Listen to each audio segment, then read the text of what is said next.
Muy buenos días. Ya estamos a mitad de semana. Qué rápido van pasando los días. Es un placer volver a estar con vosotros y abrir la Escritura para meditar en ella. En un versículo muy especial esta mañana, Apocalipsis capítulo 2 y versículo 10, donde Dios le dice a la iglesia de Esmirna: no temas en nada lo que vas a padecer. He aquí, el diablo echará a alguno de vosotros en la cárcel, para que seáis probados y tendréis tribulación por 10 días. Sé fiel hasta la muerte, y yo te daré la corona de la vida. Tenemos unas referencias paralelas que están sugeridas para tener más luz sobre este pasaje. Una de ellas está en Filipenses capítulo 3, versículos 13 a 14, donde Pablo habla allí de su deseo de llegar a la meta, olvidar lo que queda atrás y extendiéndome a lo que está delante, prosigo a la meta, al premio de supremo llamamiento de Dios en Cristo Jesús, Señor nuestro. Y 2 Timoteo capítulo 4, versículo 8, que es el versículo que yo escogí para poner en el espacio en blanco. Por lo demás me está guardada la corona de justicia, la cual me dará el Señor, juez justo, en aquel día, y no solo a mí, sino también a todos los que aman su venida. Aquí el Señor va a arrojar un poco más de luz acerca de esta corona de la vida, de esta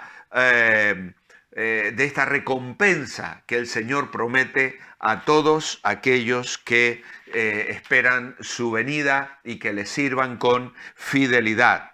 La idea principal de esta semana es que el mensaje a la iglesia de Esmirna dice que debe permanecer fiel a pesar de su sufrimiento, porque Dios está en control de la situación y sus promesas son confiables. Jesucristo nunca ha dicho que al serle fiel evitaremos problemas, sufrimiento y persecución. Más bien debemos ser fieles a Él en nuestros sufrimientos, lo que demostrará que nuestra fe es real, es genuina. También me gusta recordar el bosquejo del domingo con el que Germán nos compartió el mensaje, porque creo que está siendo de mucho ánimo y consuelo también para los que me escuchan. Él nos decía que el mensaje se puede dividir en 3 apartados: un Dios que me conoce, un Dios que me comprende y un Dios que me consuela. Qué cercano, qué bondadoso es nuestro Dios. Y la verdad es que el sufrimiento nos produce dolor y temor a la vez cuando anticipamos que vienen momentos de sufrimiento, como el que el Señor le está advirtiendo a la iglesia de Esmirna, que van a llegar tiempos de sufrimiento. Pero junto con esa palabra va la palabra de ánimo: no temáis, no tengáis miedo. Así que aquí tenemos en realidad un llamado a no claudicar.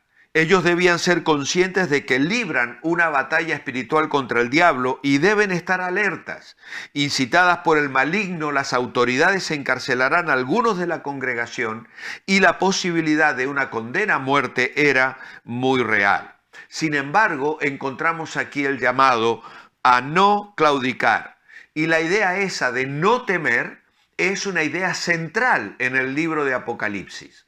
De muchas maneras, Dios va a través de su siervo Juan a comunicar ese mensaje a sus hijos, a no temer. Y ante estas adversidades, indudablemente, los fieles cristianos de Esmirna tenían temor, tuvieron temor, y de ahí la declaración: no tengas ningún temor de las cosas que vas a padecer. Literalmente el texto dice: dejen de tener miedo. En relación con el padecimiento, es evidente que Juan presagiaba una nueva irrupción de persecución para los creyentes que venía, diríamos, en camino. Y esta exhortación es similar a la que Jesús expresó a sus discípulos cuando estuvo con ellos durante su ministerio terrenal. Les dijo que no temieran a los que podían matar el cuerpo, pero el alma no la podían matar. Mateo capítulo 10 y versículo 28. ¿Sabéis? He leído que un texto común que se encuentra escrito en distintos lugares, en las catacumbas, allí en la ciudad de Roma, donde los cristianos sobrevivieron escondidos y se aferraron a su fe en medio de la persecución, fue esta frase: sé fiel hasta la muerte. Sé fiel hasta la muerte. Así que venía un tiempo de persecución.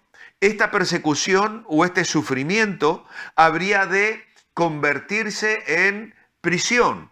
Dice aquí el diablo echará a alguno de vosotros en la cárcel para que seáis probados, y tendréis tribulación por 10 días. En este caso es el diablo, lo está diciendo el Señor, el responsable del encarcelamiento de los creyentes. Juan ciertamente refiere que Satanás es el gran enemigo de Dios y de los humanos, de los creyentes, y es el gran instigador de la persecución desatada por las autoridades romanas en contra de los cristianos. El ser echado en la prisión o en la cárcel era sin duda un gran sufrimiento. La mayoría de los comentaristas dicen que en el mundo de la antigüedad la prisión o la cárcel era el lugar en el que el acusado aguardaba su ejecución. Es decir, las perspectivas eran realmente malas. Y hay algunos textos como Hechos 16:23 o 2 Corintios 11:23 que sugieren que la prisión sirvió como un lugar de reclusión y también de castigo temporal. Junto a ello se manifiesta la teología cristiana de Juan en que el encarcelamiento es una oportunidad. ¿Para qué? Para que la fe de los creyentes sea puesta a prueba. Por eso les dice, seréis probados. Y aquí traducido en la frase verbal es la que se empleaba para referir la prueba de fuego a la que se sometían los metales para comprobar que no tenían escorias o aleaciones de otros elementos. De este mismo modo, el ser de los creyentes en Cristo ha de ser probado en el horno de la encarcelación. Ahora, esto no puede entenderse como si fuera Dios quien lo ha ordenado, sino que desde la perspectiva cristiana, una aflicción, un sufrimiento pueden ser una prueba. Ciertamente la prueba aquí mostrará a quién los creyentes expresan verdadera fidelidad. Y si bien hay momentos de prueba y de tribulación que vienen por la incitación de Satanás en contra del creyente, Dios usa eso como una oportunidad para que nuestra vida, nuestro carácter sea limpiado, sea santificado y purificado, se exprese en una fe confiada que descansa permanentemente en el Señor. Y luego hay una tercera adversidad. Aparte de la persecución, aparte del encarcelamiento, habla aquí de tribulación. Tendréis tribulación por 10 días.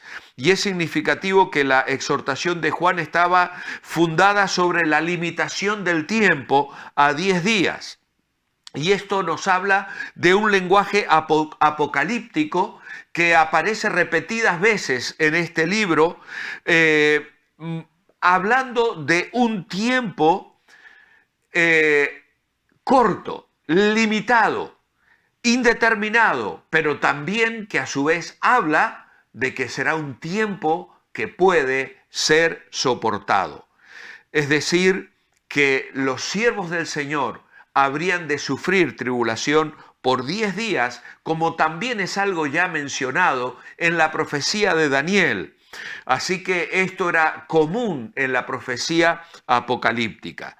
Ahora, a la iglesia de Esmirna se le dice que no tengan temor alguno sobre los siguientes 3 fundamentos.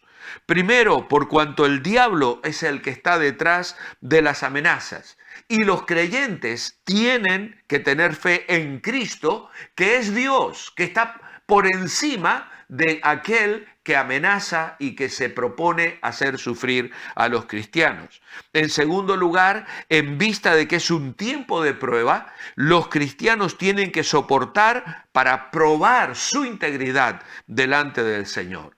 Y la tercera cosa es que podría ser un tiempo limitado. Los cristianos tienen la capacidad de aguantar esa duración de la prueba, por cuanto el Señor, de acuerdo a lo que promete en 1 Corintios capítulo 10, versículo 13, no les dejará ser tentados más de lo que puedan resistir.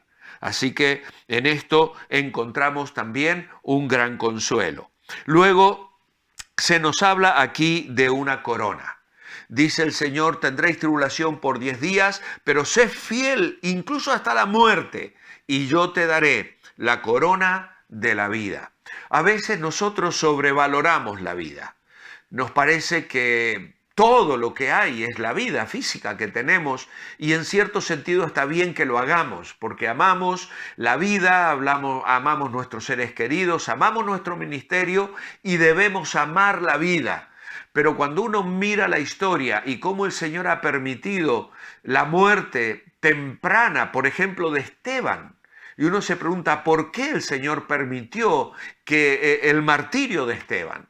Pues son cosas que no tienen una respuesta, pero tampoco debemos sobrevalorar la vida aquí. ¿Por qué? Porque nos espera una vida eterna mucho mayor, mucho más maravillosa, mucho más plena, mucho más completa de todo lo que hoy nosotros podemos imaginar con la limitación que el pecado ha traído a nuestra vida. Y entonces se nos habla aquí de una corona.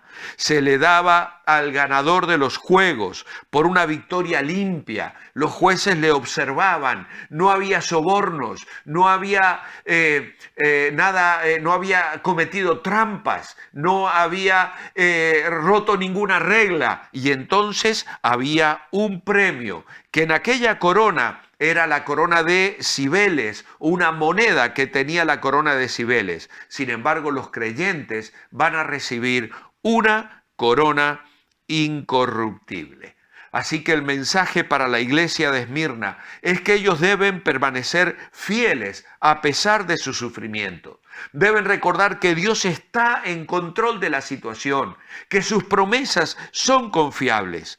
Y en ese sentido, el mensaje también es para cada uno de nosotros. Permanecemos fieles cuando mantenemos la mirada en Cristo y en sus promesas presentes y futuras, porque Él es real, porque Él es bueno, porque Él está con nosotros cada día de nuestra vida y porque nos ha prometido no solo sostenernos, acompañarnos y guardarnos a lo largo de nuestra vida aquí, sino que también nos presenta un porvenir con una corona que podremos echar a sus pies para adorarle y alabarle en perfección. Mi oración escrita esta mañana es: amado Padre, necesito creer más en ti, que mi fe aumente, como aquel padre le dijo al Señor: Señor, creo, ayuda a mi incredulidad. Quita de mí, Señor, el temor al sufrimiento, que mi corazón se enfoque más en tus promesas maravillosas. Y gracias porque eres fiel y nunca me abandonas. En tu nombre, amén. Que el Señor os bendiga. Os espero mañana para seguir meditando en la iglesia de Esmirna.